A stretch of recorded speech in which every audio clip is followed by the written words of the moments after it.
Hello everyone, चलिए भाई start करते हैं 20 जुलाई 2024 के करंट अफेयर को। देखिए, आप डेली रूटीन बनाइए अपना 10 से 15 मिनट कि आपकी करंट अफेयर की वीडियो होती है, इसको डेली देखना आप स्टार्ट कीजिए ताकि आपको अलग से किसी भी एग्ज़ाम के लिए करंट अफेयर पर्टिकुलर रेडी ना करनी पड़े। डेली आपको सिर्फ और सिर्फ 10 से 15 मिनट ही देने हैं। इसकी जो पीडीएफ है वो आपको टेलीग्राम ग्रुप में मिल जाएगी और टेलीग्राम ग्रुप का जो लिंक है वो आपको इस वीडियो के डिस्क्रिप्शन में मिलेगा, जहाँ से आप ज्वाइन कर सकते हैं। और अगर आपको मंथली सभी पीडीएफ एक साथ एक जगह पर चाहिए तो हमारी एप्लीकेशन है फाउंडेशन क्लासेस बाय अमित के नाम से। इसका लिंक भी आपको वीडियो के डिस्क्रिप्शन में मिलेगा, जहाँ से आप डाउनलोड कर सकते हैं। वहाँ पे आपको सीए का एक फ्री कोर्स मिलेगा। इसमें मंथली वाइज सभी पीडीएफ एक साथ आपको एक जगह पे प्रोवाइड हो जाएंगी। आपके लिए आज का क्वेश्चन है कि हाल ही में किस देश में कटारा गामा जो एसाला उत्सव है वो आपका मनाया गया। और इसका जो आंसर है वो आप कमेंट सेक्शन के अंदर कमेंट करके बताएंगे। और प्लीज़ आप सभी से रिक्वेस्ट है कि अगर वीडियो अच्छी लगती है तो वीडियो को लाइक और शेयर किया कीजिए और कमेंट सेक्शन में जो मैं क्वेश्चंस पूछता हूँ उसके आंसर आप दिया कीजिए। ठीक है, तो ये आपके आज का क्वेश्चन था। चलिए अब स्टार्ट करते हैं आज के जितने भी आपके इंपॉर्टेंट क्वेश्चंस बनते हैं उन सभी को। तो राष्ट्रीय फुटबॉल दिवस आपका कब मनाया जाता है? तो इसके लिए जो आपका करेक्ट आंसर बनेगा वो आपका आंसर नंबर सी हो जाएगा, 19 जुलाई को। हर साल 19 जुलाई को जो राष्ट्रीय फुटबॉल दिवस है वो आपका मनाया जाता है, याद रखना है आपको। साथ में इंपॉर्टेंट डेज एक बार रिवाइज कर लेते हैं। राष्ट्रीय जीएसटी दिवस, क्योंकि 1 जुलाई 2017 को भारत में जीएसटी लागू हुई थी, इसलिए हर साल 1 जुलाई को राष्ट्रीय जीएसटी दिवस मनाया जाता है। राष्ट्रीय सीए दिवस 1 जुलाई को मनाते हैं। नेशनल डॉक्टर्स डे आपका 1 जुलाई को मनाया जाता है। विश्व खेल पत्रकार दिवस 2 जुलाई को मनाते हैं। विश्व यूएफओ दिवस 2 जुलाई को मनाया जाता है। और अंतर्राष्ट्रीय प्लास्टिक बैग मुक्त दिवस 3 जुलाई को हम मनाते हैं। नेक्स्ट आपका मोस्ट इंपॉर्टेंट है कि विश्व सहकारिता दिवस जुलाई के पहले शनिवार को मनाया जाता है और अब की बार 102वें नंबर का था, याद रखें। थीम क्या रहा? सहकारिता सभी के लिए बेहतर भविष्य का निर्माण करती है। विश्व जूनोसिस दिवस 6 जुलाई को मनाते हैं। जूनोसिस क्या है? जूनोसिस एक रोग है जो कि आपका जानवरों से मनुष्यों के अंदर फैलता है, जानवरों से मनुष्य में फैलता है। विश्व किस्वाहिली भाषा दिवस 7 जुलाई को मनाते हैं। किस्वाहिली जो भाषा है वो अफ्रीकी संघ की भाषा है। वैश्विक क्षमा दिवस 7 जुलाई को मनाते हैं। नेशनल डिम्पल डे 9 जुलाई को मनाया जाता है। राष्ट्रीय मछली किसान दिवस 10 जुलाई को। विश्व जनसंख्या दिवस मोस्ट इंपॉर्टेंट है आपका, तो विश्व जनसंख्या दिवस 11 जुलाई को मनाते हैं। मलाला दिवस मोस्ट इंपॉर्टेंट 12 जुलाई को, क्योंकि 12 जुलाई को जो आपके मलाला यूसुफजई हैं जिन्होंने सबसे युवा अवस्था में नोबेल पुरस्कार को जीता था, इनका जन्मदिन होता है। पास्तिल दिवस 14 जुलाई को मनाया जाता है। विश्व युवा कौशल दिवस आपका 15 जुलाई को मनाते हैं। थीम क्या रहा? Youth skills for piece and development, ये भी आपका इंपॉर्टेंट है। विश्व सांप दिवस 16 जुलाई को मनाते हैं। विश्व अंतर्राष्ट्रीय न्याय दिवस 17 जुलाई को मनाया जाता है। नेक्स्ट आपका मोस्ट इंपॉर्टेंट है नेल्सन मंडेला अंतर्राष्ट्रीय दिवस 18 जुलाई को मनाते हैं। नेक्स्ट क्वेश्चन है आपका कि विदेश मंत्री जयशंकर जी ने हाल ही में किस देश में जो मैत्री उद्यान है उसका उद्घाटन किया है? देखिए, इसके लिए जो आपका करेक्ट आंसर बनेगा, आपका आंसर नंबर सी हो जाएगा, मॉरिशस के अंदर। तो एक्चुअल में 16 और 17 जुलाई को 16 और 17 जुलाई को जो जयशंकर जी हैं वो मॉरिशस की 2 दिवसीय यात्रा पर गए थे। 2 दिवसीय का मतलब क्या होगा? 2 दिन के लिए। तो हमने बताया ना 16 और 17 जुलाई को गए थे, तो वहां पे इन्होंने क्या मैत्री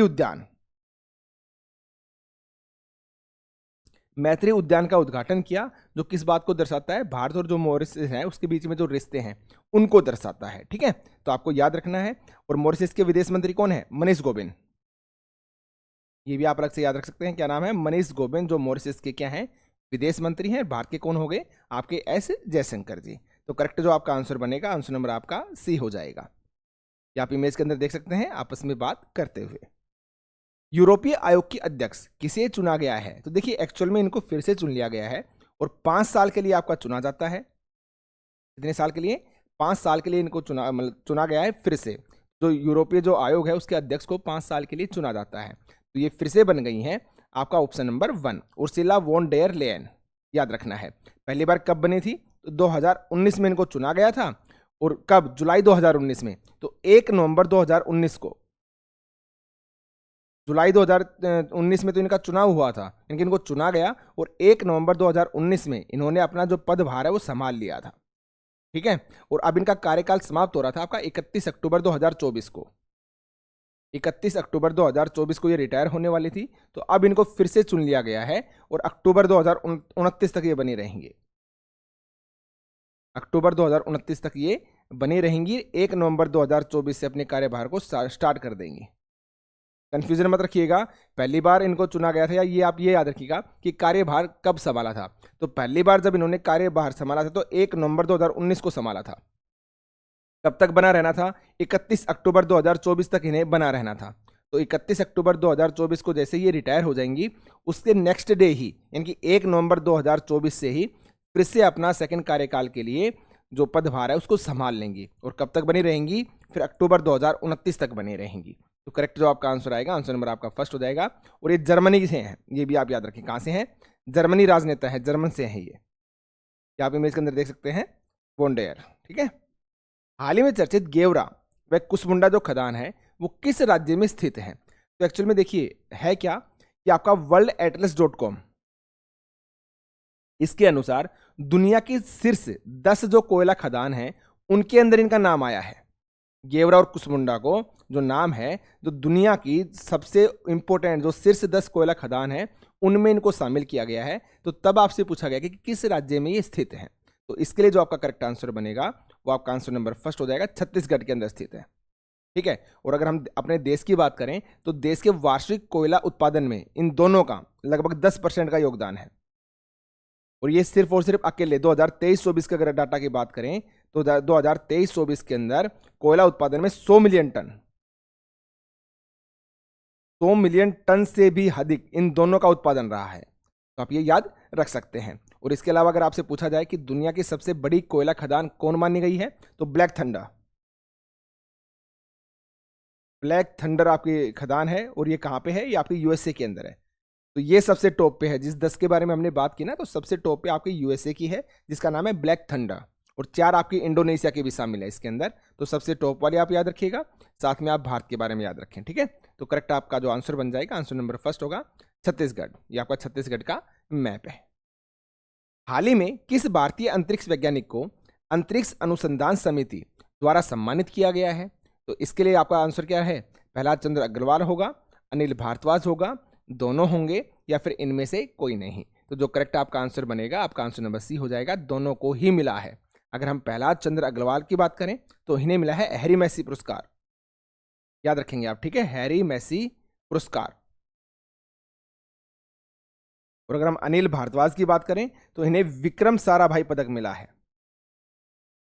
विक्रम साराभाई पदक इनको मिला है। और अगर आपको याद हो, ये क्वेश्चन मैं पहले भी करा चुका हूं कि अंतरिक्ष अनुसंधान समिति की कौन सी बैठक थी, तो ये आपकी 45वीं सभा थी। और ये कहां पे हो रही थी? बुसान शहर। 45वें नंबर की बैठक थी बुसान शहर, जो कहां पे पड़ता है? आपका दक्षिण कोरिया के अंदर। वहां पे आपकी ये बैठक चल रही थी जहां पे इनको सम्मानित किया गया। तो प्रहलाद चंद्र अग्रवाल को हैरी मैसी पुरस्कार मिला और विक्रम साराभाई पदक किसको मिला है? तो वो मिला है अनिल भारद्वाज को। ठीक है। तो आंसर क्या होगा आपका? आंसर नंबर सी हो जाएगा, दोनों। तो ये आपके प्रहलाद चंद्र अग्रवाल जी और ये हैं आपके अनिल भारद्वाज, दोनों आप इमेज के अंदर देख सकते हैं। चलिए अब आगे बढ़ते हैं नेक्स्ट क्वेश्चन की तरफ। हाल ही में नीति आयोग ने 500 अरब डॉलर के इलेक्ट्रॉनिक विनिर्माण के लिए किस वर्ष तक का लक्ष्य रखा है? लेकिन नीति आयोग ने लक्ष्य रखा है कि हम 500 अरब डॉलर का जो इलेक्ट्रिक विनिर्माण है ना वो कर लेंगे। तो ये कब तक के लिए ये लक्ष्य रखा गया है, ये आपसे पूछा गया है। तो इसके लिए जो करेक्ट आपका आंसर बनेगा वो आपका आंसर नंबर सी हो जाएगा। 2030 तक के लिए रखा है कि 2030 तक 500 अरब डॉलर के इलेक्ट्रॉनिक जो विनिर्माण है वो आपका हो जाएगा। तैयार माल के लिए जो निर्माण का लक्ष्य रखा है वो 350 बिलियन डॉलर रखा है। और घटकों के निर्माण पार्ट्स के निर्माण के अगर पूछा जाए तो 150 बिलियन डॉलर रखा गया है। और इससे देश में लगभग 55 से 60 लाख नए रोजगार के जो अवसर हैं वो भी आपके बढ़ेंगे। और इससे इलेक्ट्रॉनिक जो हमारा निर्यात है वो 240 अरब डॉलर तक आपका बढ़ जाएगा। ये इंपॉर्टेंट चीजें हैं जो मैंने यहाँ पे लिखी हैं, तो इनको आप याद रखिएगा। ठीक है। तो करेक्ट आंसर बनेगा आपका आंसर नंबर सी, 2030 तक। नेक्स्ट है आपका कि हाल ही में विश्व जूनियर स्क्वैश चैंपियनशिप में शौर्य बावा ने कौन सा पदक आपका जीता है? तो सबसे पहले तो आप ये याद रखेंगे कि जो आपकी विश्व जूनियर स्क्वैश जो चैंपियनशिप है ये हुई कहां पे? तो ये आपका ह्यूस्टन, कहां पे पड़ता है? टेक्सास के अंदर। टेक्सास में पड़ता है। टेक्सास कहां पे है? आपका अमेरिका के अंदर। तो आप ये याद रखेंगे डायरेक्ट। तो टेक्सास यूएसए के अंदर आपकी ये चैंपियनशिप हुई थी, कब हुई थी? 17 जुलाई को। 17 जुलाई 2024 को वहां पे ये हुई थी। तो वहां पे भारत के खिलाड़ी हैं सूर्य बाबा, ठीक है। तो सूर्य बाबा ने वहां पे कौन सा पदक जीता है? आपका जो कांस्य पदक है उसको जीता है, आपको याद रखना है, ठीक है। ये है आपके सूर्य बाबा जी, जो भारतीय स्क्वैश के खिलाड़ी हैं, ठीक है। चलिए आगे बढ़ते हैं। फिक्की के अनुसार 2024-25 के लिए भारत की जीडीपी कितने प्रतिशत रहने का अनुमान है? तो इसके लिए जो आपका करेक्ट आंसर बनेगा वो आपका आंसर नंबर बी हो जाएगा 7%। याद रखना आपको। तो भारत की जो जीडीपी है 2024-25 के लिए फिक्की के अनुसार है कि आपकी 7% आपकी ये रह सकती है, याद रखेंगे। नेक्स्ट आपका चेन्नई सुपर किंग्स टीम किस देश में सुपर किंग्स अकादमी स्थापित करेगी? तो देखिए एक्चुअल में ये अब तक अपनी 2 नहीं 3 कर चुके हैं। तीसरी आपकी जो आज वाला क्वेश्चन मैंने बनाया नहीं, आपकी थर्ड वाली है। और इससे पहले 2 अकेडमी अपने अंतर्राष्ट्रीय स्तर पर स्थापित कर चुके हैं, इनकी भारत के बाहर। तो एक तो इन्होंने डलास में की थी। डलास कहाँ पे पड़ता है? यूएसए के अंदर पड़ता है, ठीक है, टेक्सास के अंदर ही पड़ता है। और एक इन्होंने कहाँ पे की थी? यूके में की थी, ठीक है, यूनाइटेड किंगडम के अंदर। तो यूके में और यूएसए में ये कर चुके हैं। और अब इन्होंने जो तीसरे नंबर की है ये की इन्होंने ऑस्ट्रेलिया के अंदर। ऑस्ट्रेलिया में कहा है? सिडनी में, ठीक है, सिडनी ऑस्ट्रेलिया के अंदर इन्होंने अपनी थर्ड नंबर की है। बाकी इससे पहले 2 भी कर चुके हैं, एक डलास यूएसए के अंदर की थी और एक आपके यूके के अंदर की थी, ठीक है। तो करेक्ट जो आपका आंसर बन जाएगा वो आपका आंसर नंबर सी होगा, ऑस्ट्रेलिया के अंदर चेन्नई सुपर किंग्स, ठीक है। आईपीएल के अंदर ये टीमें खेलती हैं, आपको अच्छे से पता है। नेक्स्ट आपका कि national film development corporation, national film development corporation यानी कि एनएफडीसी और किस प्लेटफॉर्म ने वॉइस ओवर कलाकारों को प्रशिक्षित करने के लिए सहयोग किया है?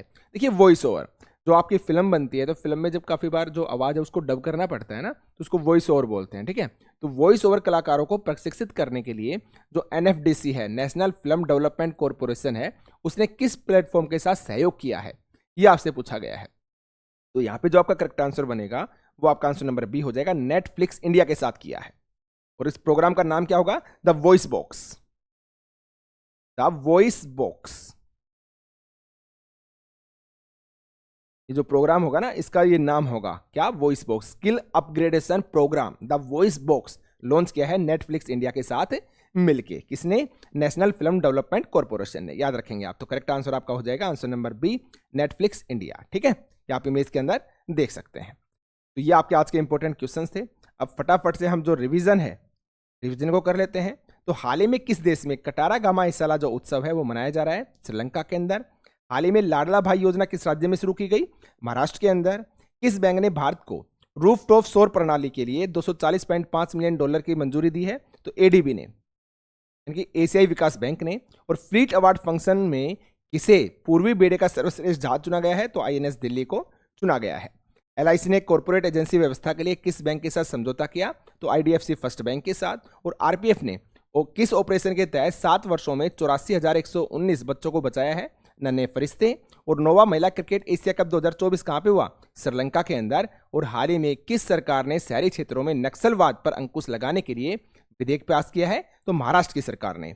और हाल ही में प्रधानमंत्री मोदी ने किस राज्य में सबसे लंबी शहरी सुरंग परियोजना की नींव रखी है? तो महाराष्ट्र में रखी है। और हाल ही में किस आईआईटी ने भारत को वैश्विक शतरंज महाशक्ति बनाने के लिए योजना का अनावरण किया? तो आईआईटी मद्रास ने ऐसा किया है। तो ये आपके करंट अफेयर के क्वेश्चंस थे। चलिए मिलते हैं नेक्स्ट वीडियो के अंदर। धन्यवाद।